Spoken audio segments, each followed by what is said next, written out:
Hello നമസ്കാരം. അപ്പോൾ Excel ട്യൂട്ടോറിയലിലേക്ക് സ്വാഗതം. അപ്പോൾ നമ്മൾ കുറച്ച് ക്ലാസ്സുകളിലായിട്ട് എക്സലിനെ കുറിച്ചാണ് പറഞ്ഞിരുന്നത്. എക്സലിൽ എങ്ങനെ ടൂളുകൾ ഉപയോഗിക്കാം, ഒരു 2 ക്ലാസ്സിൽ നമ്മൾ എക്സലിൽ ഉപയോഗിക്കാവുന്ന കുറച്ച് ടൂളുകളെയൊക്കെ കുറിച്ച് പറഞ്ഞു. ഇനി നമുക്കിത് ചെയ്യാം. തുടർന്ന് വരുന്ന കുറച്ച് കാര്യങ്ങളൊക്കെ നോക്കാം. കഴിഞ്ഞ ക്ലാസ്സിൽ നമ്മൾ പറഞ്ഞത് കണ്ടീഷണൽ ഫോർമാറ്റിംഗ് ആണ്. അപ്പോൾ അത് കഴിഞ്ഞ് വരുന്ന കുറച്ച് ടൂളുകൾ നമുക്ക് നോക്കാം. അപ്പോൾ ആദ്യം തന്നെ നമുക്ക് എന്ത് ചെയ്യാം, കുറച്ച് ഡാറ്റാസ് എൻ്റർ ചെയ്യാം. എക്സലിൽ നിങ്ങൾ ചെയ്യുമ്പോൾ ഡാറ്റാസ് ടൈപ്പ് ചെയ്ത് ചെയ്യാൻ മറക്കരുത്. ജസ്റ്റ് ആ ടൂളുകൾ മാത്രം എന്താണെന്ന് നോക്കി പോകുന്നതിൻ്റെക്കാൾ നല്ലത് കുറച്ച് ഡാറ്റാസ് റാൻഡമായിട്ട് കുറച്ച് നമ്പറുകൾ ഇതുപോലെ ടൈപ്പ് ചെയ്തിട്ട് അത് വെച്ച് ചെയ്യുന്നതാണ് എപ്പോഴും നല്ലത്. അപ്പോൾ ഞാനിവിടെ കുറച്ച് നമ്പേഴ്സൊക്കെ ആഡ് ചെയ്യുന്നുണ്ട്. ഈ നമ്പർ തന്നെ ആവണമെന്നില്ല, നിങ്ങൾക്ക് ഇഷ്ടമുള്ള ഏത് നമ്പർ വേണമെന്നുണ്ടെങ്കിലും ഇതുപോലെ ചേർത്ത് കൊടുക്കാം. അപ്പോൾ ഞാനിതിലേക്ക് കുറച്ച് നമ്പേഴ്സൊക്കെ ഇതേപോലെ ടൈപ്പ് ചെയ്ത് കൊടുക്കുന്നുണ്ട്.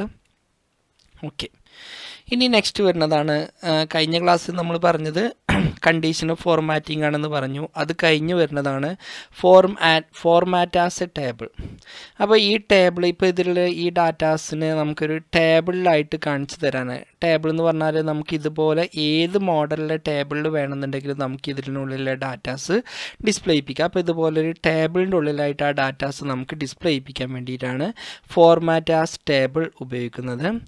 ഈ ടേബിൾ ആക്കി കഴിഞ്ഞാൽ അത് പഴയ രൂപത്തിലേക്ക് വരണമെന്നുണ്ടെങ്കിൽ ഇവിടെ വന്ന് ഒന്നുകിൽ നിങ്ങൾ എന്ത് ചെയ്യുക, അണ്ടു അടിച്ചിട്ട് പഴയ രൂപത്തിലേക്ക് തന്നെ ഇതുപോലെ കൊണ്ടുവരാം. ഇനി അതല്ലെങ്കിൽ നിങ്ങൾ എന്ത് ചെയ്യണം, ഇവിടെ ടേബിൾ ഡിസൈനിൽ പോയിട്ട് കൺവേർട്ട് ടു റേഞ്ചിലേക്ക് മാറ്റണം. ഒരു ടേബിളിലായിട്ട് വരുമ്പോൾ അതിൻ്റെ ഉള്ളിലത്തെ ഡാറ്റാസ് അറേഞ്ച് ചെയ്യാനോ ഡിലീറ്റ് ചെയ്യാനോ എഡിറ്റ് ചെയ്യാനോ അങ്ങനെ പല കാര്യങ്ങളും ചെയ്യാനും ബുദ്ധിമുട്ടായിരിക്കും. അപ്പോൾ ഈ പ്രോബ്ലങ്ങളൊക്കെ ഒഴിവാക്കാൻ വേണ്ടിയിട്ട് നമ്മളത് ടേബിൾ എന്നുള്ള റേഞ്ചിൽ നിന്ന് നമുക്ക് എന്ത് ചെയ്യണം, ടേബിൾ എന്നുള്ള ആ ഫോർമാറ്റിൽ നിന്ന് നമുക്ക് മുമ്പുണ്ടായിരുന്ന ആ ഫോർമാറ്റിൽ തന്നെ ചേഞ്ച് ചെയ്തതിന് ശേഷം മാത്രമേ നമുക്ക് അതിൻ്റെ ഉള്ളിലുള്ള കാര്യങ്ങളൊക്കെ ചെയ്യാൻ പറ്റൂ. അപ്പോൾ ഒരു ടേബിളിനെ സ്റ്റൈലാക്കി ചേർത്ത് കൊടുക്കാൻ വേണ്ടിയിട്ടാണ് ഫോർമാറ്റ് ആസ് ടേബിൾ യൂസ് ചെയ്യുന്നത്. സെൽ സ്റ്റൈൽ എന്ന് പറഞ്ഞാൽ സെല്ലിന് നമുക്കിതുപോലുള്ള ഏത് സ്റ്റൈലാണോ വേണ്ടത് അത് നമുക്ക് ഇവിടുന്ന് ചേർത്ത് കൊടുക്കാം. കുറേ സ്റ്റൈലുകൾ തന്നിട്ടുണ്ട്. ഇത് ഏത് മോഡലിലെ സ്റ്റൈലാണോ വേണ്ടത് അത് നമുക്കിവിടുന്ന് ചേർത്ത് കൊടുക്കാം. ഓക്കെ, ഞാനിപ്പോൾ ഇതൊന്ന് സെലക്ട് ചെയ്യണില്ല. സെലക്ട് ചെയ്താൽ ആ സ്റ്റൈൽ അവിടെ അപ്ലൈ ആവും. നമുക്ക് അടുത്ത കൂടി ചെക്ക് ചെയ്യാനുള്ളത് കൊണ്ട് ഞാൻ അടുത്ത ടൂളിലേക്കായിട്ട് പോവുകയാണ്. ഇനി ഇൻസേർട്ടാണ്. ഇൻസേർട്ട് നമുക്ക്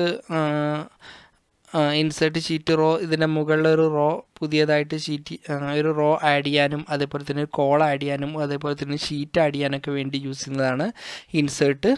അപ്പോൾ നമുക്ക് എന്ത് ചെയ്യാം, ഇതിൻ്റെ മുകളിലൊരു കോളം കൂടി ആഡ് ചെയ്യാം. അപ്പോൾ ഇവിടെ ക്ലിക്ക് ചെയ്യുക, ഏതിൻ്റെ മുകളിലാണോ വേണ്ടത് ആ ഭാഗം സെലക്ട് ചെയ്യുക. എന്നിട്ട് ഇവിടെ വന്ന് ഇൻസേർട്ട് ഷീറ്റ് റോ കൊടുത്താൽ അതിൻ്റെ മുകളിൽ റോ വരും. ഇനി അത് വേണ്ടാന്നുണ്ടെങ്കിൽ ഇവിടെ വന്ന് ഡിലീറ്റ് ഷീറ്റ് റോ കൊടുത്താൽ അത് പോകും. ഇനി ഒരു കോളാണ് വേണമെന്നുണ്ടെങ്കിൽ അത് നമുക്കിതുപോലെ ഇൻസേർട്ട് ചെയ്ത് കൊടുക്കാം. ഇനി അതല്ല അത് വേണ്ട എന്നുണ്ടെങ്കിൽ നമുക്കിവിടെ വന്ന് ഡിലീറ്റ് ചെയ്യാം. അപ്പോൾ ഇതിനുള്ളിലേക്ക് ഒരു കോള ആഡ് ചെയ്യാനും അതേപോലെ തന്നെ ഡിലീറ്റ് ചെയ്യാനൊക്കെ വേണ്ടിയിട്ടാണ്, കോളവും റോയും ആഡ് ചെയ്യാനും ഡിലീറ്റ് ചെയ്യാനൊക്കെ വേണ്ടിയിട്ടാണ് ഇൻസേർട്ട് യൂസ് ചെയ്യുന്നത്. പിന്നെ നെക്സ്റ്റ് വരുന്നതാണ് ഫോർമാറ്റ്. ഇപ്പോൾ ഇതിൻ്റെ ഏതെങ്കിലും ഒന്നിൻ്റെ മാത്രം ഹൈറ്റ് കൂട്ടണമെന്നുണ്ടെങ്കിൽ ഇതുപോലെ ഹൈറ്റും അതേപോലെ വിഡ്ത്ത് കൂട്ടണമെന്നുണ്ടെങ്കിൽ നമുക്ക് ഇതുപോലെ വിഡ്ത്തും കൂട്ടാം. പക്ഷേ എല്ലാത്തിനും ഒരേപോലെ നമുക്ക് ഹൈറ്റ് കൂട്ടണമെന്നുണ്ടെങ്കിൽ എന്ത് ചെയ്യാം, എല്ലാം നമുക്കിതുപോലെ സെലക്ട് ചെയ്യുക. അതിനുശേഷം ഫോർമാറ്റിൽ പോവുക, എന്നിട്ട് റോ ഹൈറ്റിൽ ക്ലിക്ക് ചെയ്യുക. എന്നിട്ട് ഇതിന് എത്രയാണോ ഹൈറ്റ് വേണ്ടത് അത് നമുക്ക് ഇവിടുന്ന് സെലക്ട് ചെയ്യുക. ഞാനിപ്പോൾ 30 സെലക്ട് ചെയ്യണമെങ്കിൽ എല്ലാത്തിനും ഒരേ ഹൈറ്റ് ആയിരിക്കും വരിക. ഇതിൻ്റെ ഉള്ളിലുള്ള മുഴുവൻ ഡാറ്റാസിനും ഒരേ ഹൈറ്റ് ആയിരിക്കും വരിക. ഇവിടെ വന്ന് നമുക്കത് വീണ്ടും പഴയ ആദ്യം ഉണ്ടായിരുന്ന അതേ ഹൈറ്റിലേക്ക് തന്നെ തിരിച്ചു വരണമെന്നുണ്ടെങ്കിൽ out of it row height കൊടുത്താൽ അത് പഴയ രൂപത്തിലേക്ക് തന്നെ വരും. ഇനി കോളാണ് നമുക്ക് വിടുത്ത്, കോളത്തിൻ്റെ വിടുത്താണ് നമുക്ക് കൂട്ടണമെന്നുണ്ടെങ്കിൽ കോളം വിടുത്തിൽ ക്ലിക്ക് ചെയ്യുക. ഇപ്പോൾ ഇവിടെ ഡിഫാൾട്ടായിട്ടൊന്നുമില്ല, ഞാൻ എന്ത് ചെയ്യേണ്ടത്, ഒരു 20 കൊടുക്കണമെങ്കിൽ അതിനനുസരിച്ച് ഈ കോളത്തിൻ്റെ വിടുത്ത് നമുക്കിതുപോലെ ഇൻക്രീസ് ചെയ്ത് വരും. ഇനി അതേപോലെ തന്നെ നമുക്ക് കണ്ടൻറ്റിൻ്റെ വലിപ്പത്തിനനുസരിച്ച് കോളത്തിൻ്റെ വലിപ്പം നമുക്ക് ചെറുതാക്കണമെന്നുണ്ടെങ്കിൽ ഇതുപോലെ ഔട്ട് ഓഫ് ഇറ്റ് കോളം വിടുത്ത് യൂസ് ചെയ്താൽ മതി.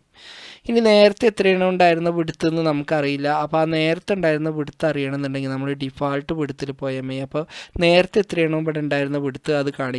അത് 8.09 ആയിരുന്നു. അപ്പോൾ അതിലേക്ക് തിരിച്ചു വരണമെന്നുണ്ടെങ്കിൽ കോളം വിഡ്ത്തിൽ പോയിട്ട് വീണ്ടും 8.09 കൊടുത്താൽ ആ നേരത്തെ ഉണ്ടായിരുന്ന ആ വിഡ്ത്തിലേക്ക് തന്നെ നമുക്ക് എന്ത് ചെയ്യും, തിരിച്ച് കൊണ്ടുവരും. പിന്നെ ഇവിടെ നെക്സ്റ്റ് വരുന്നതാണ് ഹൈഡ്, നമുക്കിതിന്ന് വേണ്ട ഭാഗം മാത്രമായിട്ട് നമുക്ക് എന്ത് ചെയ്യാം, ഇതുപോലെ ഹൈഡ് ചെയ്യുക, സെലക്ട് ചെയ്യുക. എന്നിട്ട് ഇവിടെ വന്ന് ഹൈഡിൽ ക്ലിക്ക് ചെയ്താൽ അത്രയും ഭാഗം ഹൈഡ് ആയിട്ടുണ്ടാവും. ഇനി അത് തിരിച്ച് വരണമെന്നുണ്ടെങ്കിൽ ഇവിടെ വന്ന് അൺഹൈഡ് റോസിൽ ക്ലിക്ക് ചെയ്താൽ അത് തിരിച്ച് വരികയും ചെയ്യും. ഇതിപ്പോൾ റോ ആണ്, നമ്മൾ കോളവും അതേപോലെ തന്നെ നമുക്ക് ഹൈഡ് ചെയ്യുക, സെലക്ട് ചെയ്യുക, ഹൈഡ് അൺഹൈഡിൽ പോവുക. എന്നിട്ട് ഹൈഡ് കോളം കൊടുത്താൽ കോളം ഹൈഡ് ചെയ്യിപ്പിക്കാം. അത് തിരിച്ച് വരണമെന്നുണ്ടെങ്കിൽ ഇവിടെ വന്ന് നമുക്ക് എന്ത് ചെയ്യാം, അൺഹൈഡ് കോളത്തിൽ ക്ലിക്ക് ചെയ്താൽ അത് തിരിച്ച് വരികയും ചെയ്യും. പിന്നെ ഇവിടെ നെക്സ്റ്റ് വരുന്നതാണ് സമ്മ്. നമുക്ക് ഇത്രയും ഭാഗത്തിൻ്റെ സമ്മ് കാണുന്നുണ്ടെങ്കിൽ സെലക്ട് ചെയ്യുക. എന്നിട്ട് ഇവിടെ ക്ലിക്ക് ചെയ്താൽ അതിൻ്റെ സമ്മ് കാണും. അതേപോലെ ഇത്രയും ഭാഗത്തിൻ്റെ അവറേജ് ആണ് കാണുന്നുണ്ടെങ്കിൽ സെലക്ട് ചെയ്യുക. എന്നിട്ട് ഇവിടെ വന്ന് അവറേജിൽ ക്ലിക്ക് ചെയ്താൽ മതി. ഇനി ഇത്രയും ഭാഗത്തിലെ കൗണ്ട് നമ്പർ എത്ര എണ്ണം ഉണ്ടെന്ന് അറിയണമെന്നുണ്ടെങ്കിൽ കൗണ്ട് നമ്പറിൽ ക്ലിക്ക് ചെയ്താൽ മതി. അതേപോലെ ഇത്രയും ഭാഗത്തിലെ ഏറ്റവും വലുതാണ് കാണുന്നുണ്ടെങ്കിൽ ഇവിടെ വന്ന് മാക്സിമത്തിൽ ക്ലിക്ക് ചെയ്താൽ മതി. അതേപോലെ ഇത്രയും ഭാഗത്തിലെ ഏറ്റവും ചെറുതാണ് കാണുന്നുണ്ടെങ്കിൽ ഇവിടെ വന്ന് എന്ത് ചെയ്താൽ മതി, മിനിമത്തിൽ ക്ലിക്ക് ചെയ്താൽ മതി. ഇപ്പോൾ ഇവിടെ വന്ന് നമ്മളൊരു നമ്പർ ടൈപ്പ് ചെയ്തു. ഇതേ നമ്പർ തന്നെ നമുക്ക് താഴോട്ട് വേണമെന്നുണ്ടെങ്കിൽ എന്ത് ചെയ്യുക, സെലക്ട് ചെയ്യുക. എന്നിട്ട് ഇവിടെ വന്ന് ഡൗൺ കൊടുത്താൽ അതേ വാല്യൂസ് തന്നെ നമുക്ക് എന്ത് ചെയ്യും, താഴോട്ട് വരും. ഇനി ഇതേപോലെ തന്നെ അത് ലെഫ്റ്റ് സൈഡിലേക്കാണ് വേണമെന്നുണ്ടെങ്കിൽ സെലക്ട് ചെയ്യുക. എന്നിട്ട് ഇവിടെ വന്ന് ലെഫ്റ്റിൽ ക്ലിക്ക് ചെയ്താൽ മതി. ഇനി അത് റൈറ്റ് സൈഡിലേക്കാണ് വേണമെന്നുണ്ടെങ്കിൽ സെലക്ട് ചെയ്യുക. എന്നിട്ട് ഇവിടെ വന്ന് എന്ത് ചെയ്താൽ മതി, റൈറ്റിലേക്ക് കൊടുത്താൽ മതി. ഇനി മുകളിലോട്ടാണ് വേണമെന്നുണ്ടെങ്കിൽ ഇവിടെ വന്ന് എന്ത് ചെയ്താൽ മതി, അപ്പിൽ ക്ലിക്ക് ചെയ്താൽ മതി. അപ്പോൾ അത് നേരെ മുകളിലോട്ടും വരും. അപ്പോൾ ഇത്തരത്തിൽ ഒരു ഡാറ്റാസിനെ നമുക്ക് 4 ഭാഗത്തേക്കും ഫില്ല് ചെയ്യിപ്പിക്കാൻ വേണ്ടിയിട്ടാണ് ഫില്ല് യൂസ് ചെയ്യുന്നത്. പിന്നെ ഇവിടെ നെക്സ്റ്റ് വരുന്നതാണ് ക്ലിയർ. അപ്പോൾ ഇതിന് നമ്മളൊരു ഫോർമാറ്റ് കൊടുത്തു, ഒരു സ്റ്റൈല് ഞാനിവിടുന്ന് ചേർത്ത് കൊടുത്തു. ക്ലിയർ ആളെന്ന് പറഞ്ഞാൽ ഇതിൻ്റെ ഉള്ളിലുള്ള എല്ലാ ഡാറ്റാസും നമുക്ക് എന്ത് ചെയ്യും, ക്ലിയർ ചെയ്ത് വരും. ഞാനത് തിരിച്ച് കൊണ്ടുവരാൻ ഇവിടെ അൺഡൂവിൽ ക്ലിക്ക് ചെയ്യുന്നുണ്ട്. പിന്നെ ഇവിടെ വരുന്നതാണ് ക്ലിയർ ഫോർമാറ്റാണ് കൊടുക്കണമെങ്കിൽ അതിൻ്റെ ഉള്ളിലത്തെ ആ ഡാറ്റാസിൻ്റെ ഫോർമാറ്റ് മാത്രമേ പോവുക, നമ്പർ അവിടെ തന്നെ ഉണ്ടാവും. ഇനി നമുക്ക് നമ്പർ മാത്രം ഒഴിവാക്കി ഫോർമാറ്റും അവിടെ വെക്കണമെന്നുണ്ടെങ്കിൽ ക്ലിയർ കണ്ടൻറ്റ് കൊടുത്താൽ അതിൻ്റെ ഉള്ളിലത്തെ കണ്ടൻറ്റ് മാത്രം ഹൈഡ് ആവും, ആ ഫോർമാറ്റ് അവിടെ തന്നെ ഉണ്ടാവും. ഓക്കെ, അപ്പോൾ അത്തരത്തിൽ ചെയ്യാൻ വേണ്ടിയിട്ടാണ് ഫോർമാറ്റ് യൂസ് ചെയ്യുന്നത്. ബാക്കി ഇതിലുള്ള ടൂളുകളൊക്കെ നമുക്ക് തുടർന്ന് പറയാം. പിന്നെ ഇവിടെ നെക്സ്റ്റ് വരുന്നതാണ്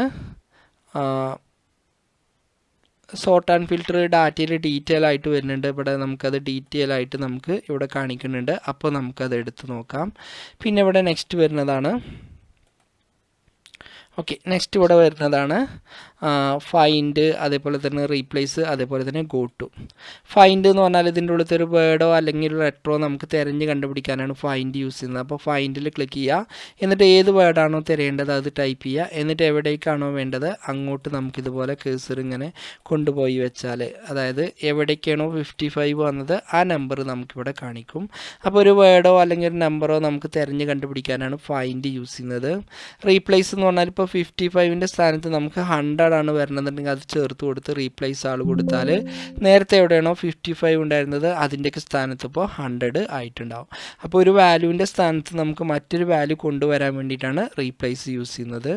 പിന്നെ ഇവിടെ വരുന്നതാണ് ഗോ ടു എന്ന് പറഞ്ഞാൽ നമ്മൾ ഏതെങ്കിലും ഒരു സെല്ലിൻ്റെ പേര് കൊടുത്താൽ, ഇപ്പോൾ എക്സാമ്പിൾ G5 ആണ് കൊടുത്തതെങ്കിൽ കേസർ നേരെ എന്തുണ്ടാവും, G5ൽ വന്ന് നിൽക്കുന്നുണ്ടാവും. ഇങ്ങനെ പെട്ടെന്നൊരു ഭാഗത്തു നിന്ന് നമുക്ക് മറ്റൊരു ഭാഗത്തേക്കൊക്കെ പെട്ടെന്ന് മൂവ് ചെയ്യാനൊക്കെ വേണ്ടിയിട്ടാണ് എന്ത് യൂസ് ചെയ്യുന്നത്, ഗോ ടു ഉപയോഗിക്കുന്നത്. അപ്പോൾ ഇത്രയും കാര്യങ്ങൾ നിങ്ങളൊന്ന് ചെയ്ത് നോക്കുക. നമ്മളെ എക്സലിൽ ഇമ്പോർട്ടൻ്റ് ആയിട്ടുള്ളത്, അതേപോലെ മെയിനായിട്ട് യൂസ് ചെയ്യുന്ന കുറച്ച് ടൂളുകൾ, ഹോമിൽ വരുന്ന കുറച്ച് ടൂളുകൾ നമ്മൾ പറഞ്ഞിട്ടുണ്ട്. ഇനിയും ഇതിൽ കുറേ ടൂളുകൾ വരുന്നുണ്ട്. അത് തുടർന്ന് വരുന്ന ക്ലാസ്സുകളിൽ നമുക്ക് ഉപയോഗിക്കാനുള്ള ടൂളുകളാണ്. അപ്പോൾ അത് എടുക്കുമ്പോൾ ഡീറ്റെയിൽ ആയിട്ട് അതിനെക്കുറിച്ച് സംസാരിക്കുന്നതാണ്. അപ്പോൾ ഇന്നത്തെ ക്ലാസ്സിൽ പറഞ്ഞ എല്ലാ കാര്യങ്ങളും നിങ്ങൾക്ക് മനസ്സിലായെന്ന് വിചാരിക്കുന്നു. എന്തെങ്കിലും ഡൗട്ടോ അല്ലെങ്കിൽ കൂടുതലായിട്ട് എന്തെങ്കിലും അറിയണമെന്നുണ്ടെങ്കിൽ താഴെ ഡിസ്ക്രിപ്ഷനിൽ കാണുന്ന നമ്പറിൽ നിങ്ങൾക്ക് വാട്സപ്പ് ചെയ്യാവുന്നതാണ്. അപ്പോൾ അടുത്തൊരു വീഡിയോയുമായിട്ട് നമുക്ക് എന്ത് ചെയ്യാം, വീണ്ടും കാണാം.